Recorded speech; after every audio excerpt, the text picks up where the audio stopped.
Ya, sahabat Indonesia, kita jumpa lagi di Hot News, Kanal TV Anak Bangsa. Sahabat, di hari ini ada berita yang cukup mengherankan.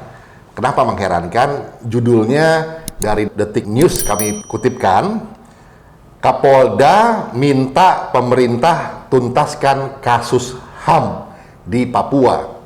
Nah, ini menurut Kapolda Papua, yaitu Irjen Polisi Paulus Waterpauw, masih banyak kasus-kasus HAM yang belum tuntas, dan ini akhirnya berujung pada mengganggu kinerja Kamtibmas karena kasus-kasus ini seringkali dipelintir kanan kiri oleh kelompok-kelompok tertentu untuk memojokkan pemerintah. Nah, caranya harus dibereskan supaya tidak ada lagi amunisi untuk memojokkan pemerintah. Nah, beberapa sisi dari kasus ini akan kita perbincangkan. Bersama saya sudah ada Mas Dwi Badarmanto, Direktur Kajian Militer dan Hankam dari Lembaga Kajian Anak Bangsa. Mas Dwi, ini Papua memang rasanya selalu jadi hot topics terus ya. Utamanya isu Kamtibmas atau Hankam yang berujung pada HAM. Ini apa sih sebetulnya yang terjadi nih sebetulnya nih? Terima kasih Mas Andri. Jadi menurut pendapat saya nih Mas ya, ini sebenarnya kita ini perang di media sebenarnya Mas ya. Oh, perang di media istilahnya perang apa di itu? media. Jadi apapun yang terjadi di Papua, misalnya nih, bahkan orang kecelakaan lalu lintas saja diangkat menjadi pelanggaran HAM oleh pihak-pihak tertentu. Ya, itu kan Dipelintir begitu ya? Artinya itu kuncinya ada di media. Jadi begini Mas Andri, bagaimana kita orang-orang media menyikapi dan itu, jangan sampai kita kalah di perang media dengan kelompok-kelompok kriminal bersenjata di Papua. Oh, KKB itu ya. Oh, ini yang disebut dengan proxy war itu ya? Seperti itu. Iya, seperti itu Mas. Jadi begini, pelanggaran HAM, pelanggaran HAM. Sudah ada tim untuk investigasi, tapi sampai sekarang belum ada. Ya. Tadi yang Mas Andri bilang Kapolda minta pemerintah. Nah, sekarang begini, mungkin ya pendapat saya Pak Kapolda juga bagian dari pemerintah. Ya, mestinya beliau sebagai pimpinan keamanan di daerah Papua bisa melakukan itu. Lobby sana, lobby sini, mendapat apa yang seperti yang dilakukan oleh Pak Kapolri. Betul. Ya, Pak Kapolri itu begitu menjabat sudah kesana kemari untuk menyelesaikan suatu masalah dengan cara-cara itu. Nah, karena begini Mas, saya potong sedikit. Menurut Irjen Paulus Waterpauw, di Papua sekarang ini masih ada 13 kasus pelanggaran hingga 2014 katanya. Ya. Yang waktu itu disepakati untuk diselesaikan. Dari jumlah ini, kasus-kasus mana aja yang ditangani oleh, dibagi-bagi tugas nih, TNI Polri, kemudian juga ada Komnas HAM, ada Kejaksaan Agung. Ya. Nah, waktu itu difasilitasi oleh Pak Luhut waktu masih menjadi Menko Polhukam saat itu. Ya. Nah, menurut Pak Paulus ini yang bagian dari kepolisian ini udah beres. Ya. Makanya dia menghimbau supaya pemerintah mungkin bagi-bagi tugas yang belum beres ini yang dia minta dituntaskan. Gimana Mas dia melihat itu? Kalau tadi disebutkan di situ ada Kejaksaan Agung, Komnas HAM. Kan tinggal datengin. Kapolri sudah silaturahmi ke Kejaksaan Agung. Oh iya. Ya enggak? Kemudian sudah ke Komnas HAM. Kalau masalahnya ada di situ, nggak ada masalah. Jadi kemudian kalau kita tarik lagi ke atas, ada Menko Polhukam. Itu dia. Ini koordinasi lah ini ya. Iya, komunikasi mestinya, maksud saya begini Pak, Pak Andri ya, janganlah Papua itu dijadikan sesuatu, kalau bahasa saya itu orang menjadikan tumpeng besar gitu ya. Ya nggak? Apa tuh maksudnya tumpeng besar ini? Jadi tumpeng besar, jadi ada kalau di bahasa Jawa itu tumpeng besar itu ada nasi besar gitu, yang kita bisa makan merame-rame gitu. Merame-rame, jangan seperti itulah. Ayo kita selesaikan. Semuanya harus punya komit untuk menyelesaikan masalah Papua ini dengan sebaik.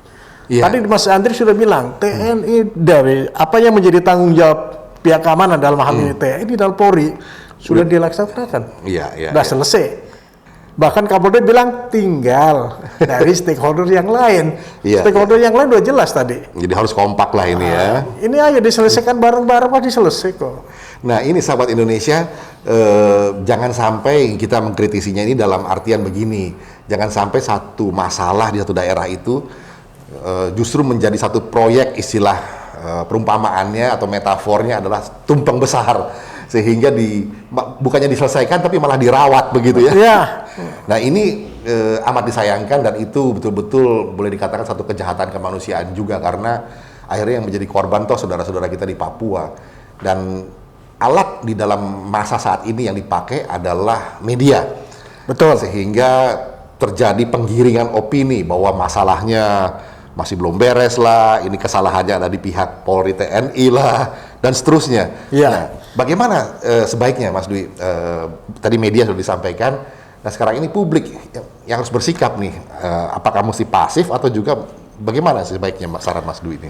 Begini Mas, publik tidak boleh pasif, harus proaktif. Kita semua harus bersatu padu bagaimana menyelesaikan masalah Papua ini. Ya, Kalau ya. masalahnya ada di pelanggaran HAM, Komnas HAM harus bisa menyelesaikan. Ya, Kak. Harus bisa mengatakan, bisa menginventory di mana pelanggaran HAM-nya itu. Jelas ya. Makanya saya bilang tadi, Jangan ada diulur-ulur masyarakat yang kecelakaan lalu lintas, pihak keamanan yang disalahkan. Ya. Sementara berapa orang pihak keamanan kita yang tewas di sana, Mas, yang Iya, gugur di Papua. Nah itu Ya. nggak pernah dianggap sebagai persoalan HAM juga akhirnya. Ya. Mereka juga punya hak Betul. Hak untuk asasi hidup. yang harus dilindungi oleh orang lain gitu loh. Ya, oleh negara. Iya, jadi semua stakeholder maupun kita sebagai bangsa Indonesia harus aware semua untuk bagaimana masalah Papua ini bisa selesai. Ya, sahabat segera. Indonesia, perbincangan singkat ini sebetulnya sangat bermakna begini. Pesan penting disampaikan oleh Mas Dwi Badarmanto adalah janganlah satu masalah di daerah, apapun itu, mau masalah HAM di Papua kah, atau mungkin masalah pandemi COVID kah, dan akhirnya bencana, dalam tanda kutip ini, justru oleh sementara pihak dijadikan semacam tumpeng besar, tadi itu bahasanya. Jadi ya kalau bahasa terangnya atau bahasa gamblangnya jadi proyek bancaan bersama begitu berjamaah, sehingga bukannya diselesaikan tapi malah dirawat oleh kepentingan-kepentingan pihak-pihak yang sempit. Nah sementara ini tadi disampaikan pihak Polri dan TNI itu sudah menyelesaikannya, sudah menuntaskannya. Kalau bisa stakeholder yang lain juga segera ambil bagian untuk menuntaskannya. Ya. Dan masyarakat juga tidak perlu terlalu pusing atau menjadi risau dan bimbang oleh karena pemberitaan media. Nah, mengkritisi media ini sekarang ini menjadi satu hal yang penting ya. Ya. Mungkin ada pesan penutup dari Mas Dwi untuk Begini, sahabat Indonesia. media kita lawan dengan media, tidak bisa tidak. Ya, Mereka mengeluarkan berita, kita lawan dengan berita. Ya. Ya, Adu artinya apa? argumentasi ya. Adu argumentasi, kita meluruskan. Kalau ada berita yang salah, nah kepada publik, kepada sahabat Indonesia juga, kita harus berhati-hati menyikapi berita-berita yang seperti itu. Ya, ini yang penting. Biarlah tugas kami sebagai orang media nanti yang akan menyelesaikan dengan media itu. Iya. Jadi argumentasi, adu dengan argumentasi, dan sikap kritis dari masyarakat itu menjadi prasyarat supaya bisa diletakkan semua pada proporsinya. Ya. Demikian sahabat Indonesia, mudah-mudahan segala bencana dan masalah di Indonesia bisa dibereskan dan tidak dijadikan tumpeng besar. Itu bahasanya.